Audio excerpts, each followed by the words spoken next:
Our doors are, it's just, there's utter frustration, I think, really is what, there's a huge sense of frustration, Yeah. a huge sense of just not being able to, not knowing whether you're coming or going, not being able to plan.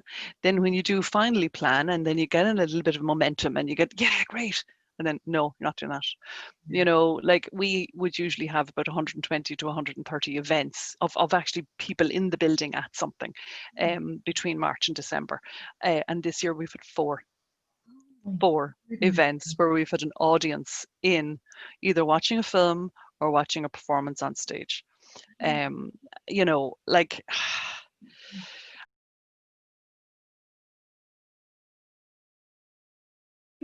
well, do you know what? For me, Rowena, it was the loneliness, and it still is.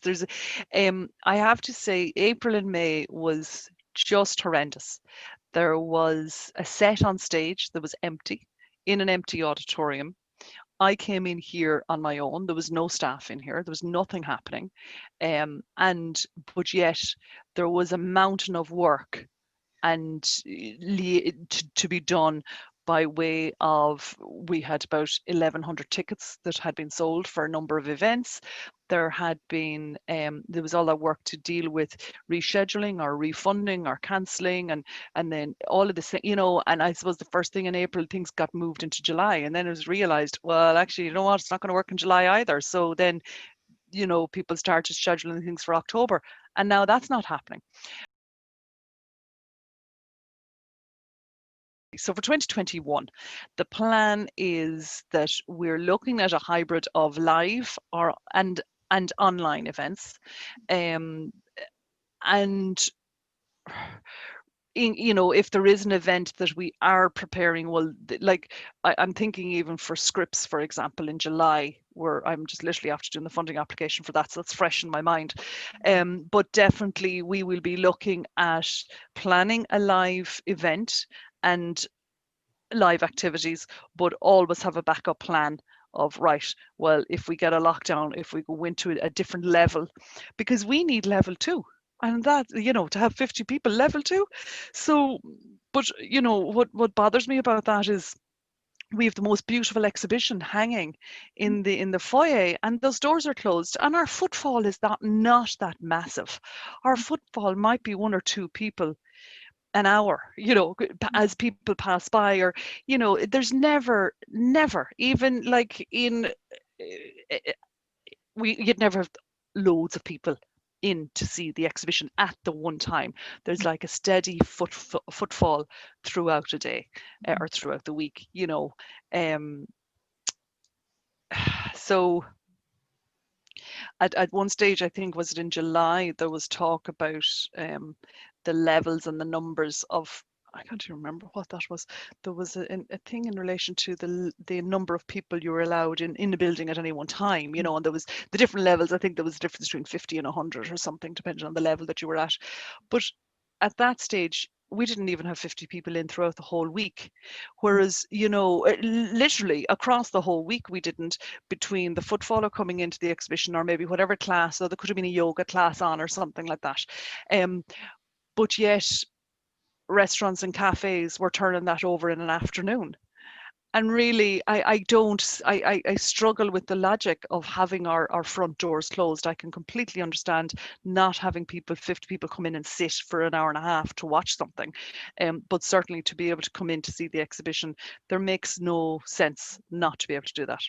So with that in mind, then we are looking next year at having a little bit more external community engagement in our programming, which we probably should have been doing anyway, Rowena.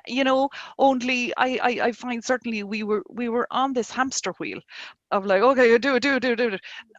In the last month, I've finally had an opportunity to actually think and oh, well, maybe we could do it this way, or there is the hamster wheel is slowed down, Right. thankfully. And and it needed to slow down because it was kind of getting out of hand anyway.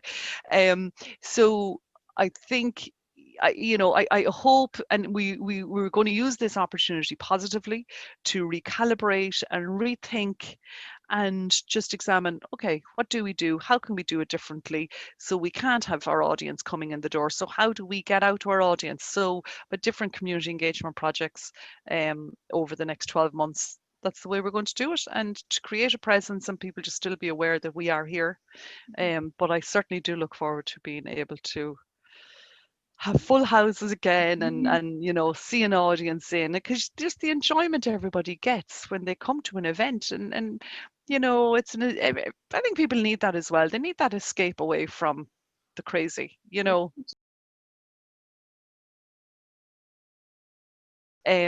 I think audiences are going to be very, very slow to be getting into gatherings, but I think we also have a responsibility to demonstrate, well, we are actually following protocol. We have clear lines, and we might need to be, we will need to be really strong and clear. So you must book in advance. You can't just walk up. I mean, there was one over this year already when we had one event. Somebody or one or two people arrived and just walked up and I said, "Do you have a booking?" No, no, but it's okay. I'll sit wherever. It's like, well, actually, that's the point. You can't. So bear with us while I do have space, but just bear with us while we figure out where we're going to put you, that sort of way. Because if we don't know if somebody's coming up in ones or twos or threes, Mm. well, that has a whole knock-on effect to the whole layout of how things. So advanced booking is going to be the thing. So we need to know exactly who's coming, how many in the party, and once we have that information, then we can safely allocate seats and make sure everybody is safe. But um, I think the audience who start venturing out from the start, I expect they're going to play by the rules, and they're going to, because they really want to be there and they want it to work, you know. Yes. So did we? Yeah, yeah, and we all want it to work. So let's hope.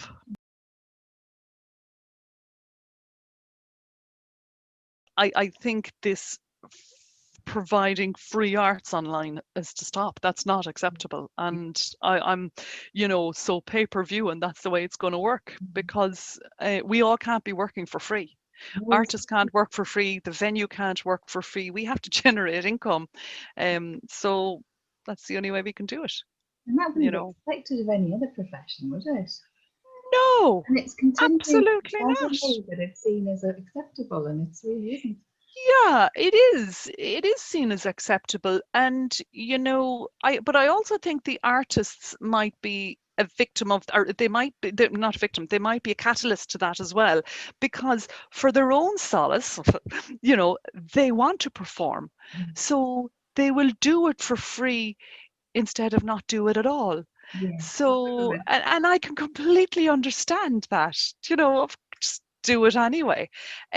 But then unfortunately, then it becomes expected and accepted that you don't, oh, you do it for free, and people don't, you don't put food on the table from exposure. So, that's not on. Oh, this time next year, oh, Rowena, not going to be naive. I think maybe this time, 18 months, maybe could we get back out of it? Is this it? You know, I look forward to being able to shake somebody's hand, to being able to greet someone with a hug if I haven't seen them for a long time. That just simple little things. But I think we're a very tactile and social being that really this um not being able to do that is really, really difficult. Yeah. I think Rowena, when we come out of this, I have to say when we come out of it, I have to be positive that this is going to end. This is going to be a past, and we will look back at this as an experience and use it to prepare for our futures, like the world over globally. Um, but I would like to think that, you know, we won't take things for granted, and we will have a different attitude towards each other, and that we in general, you know, that we're more and that we just become better people because of it.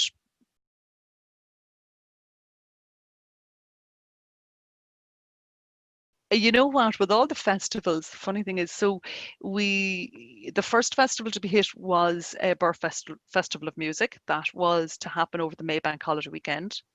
So that got kicked into the summer, and then with a hope that we would have maybe a live broadcast, but with an audience and broadcast it. But that didn't happen. So we had that at that we were about to have an event on the Sunday. So lockdown happened, I think, on Friday, Thursday or Friday. I was in Sligo. Actually, it was Friday, and lockdown happened, and so we had to just do a recording behind closed doors with no audience. But like that, the it was always the attitude was we're doing it, we're Mm. actually having it, so whatever version of, we'll create a version of what we have. um so that got hit at the same time that Vintage Week was just about to start as well the following week. So all of that had to be postponed and cancelled and changed. Scripts actually was not planned to have a festival in 2020 because we had Scripts in 19 in November due to personnel's maternity leaves and actually the access to more volunteers and whatever. So at such short notice. So we had, and we went ahead to the 2019 festival because there was a commitment from funders, from public funders, money was committed to already. So we didn't want to mess that up. So what we said is we'll go ahead with 2019 and then we skipped 2020. However, it was the first thing we did once lockdown came, was it did the whole mentoring, the whole writing festival, all the mentoring element and the performance all happened online, the whole thing. And we had a great engagement for it, really surprised. It all happened at the end of May. So that was shock that happened.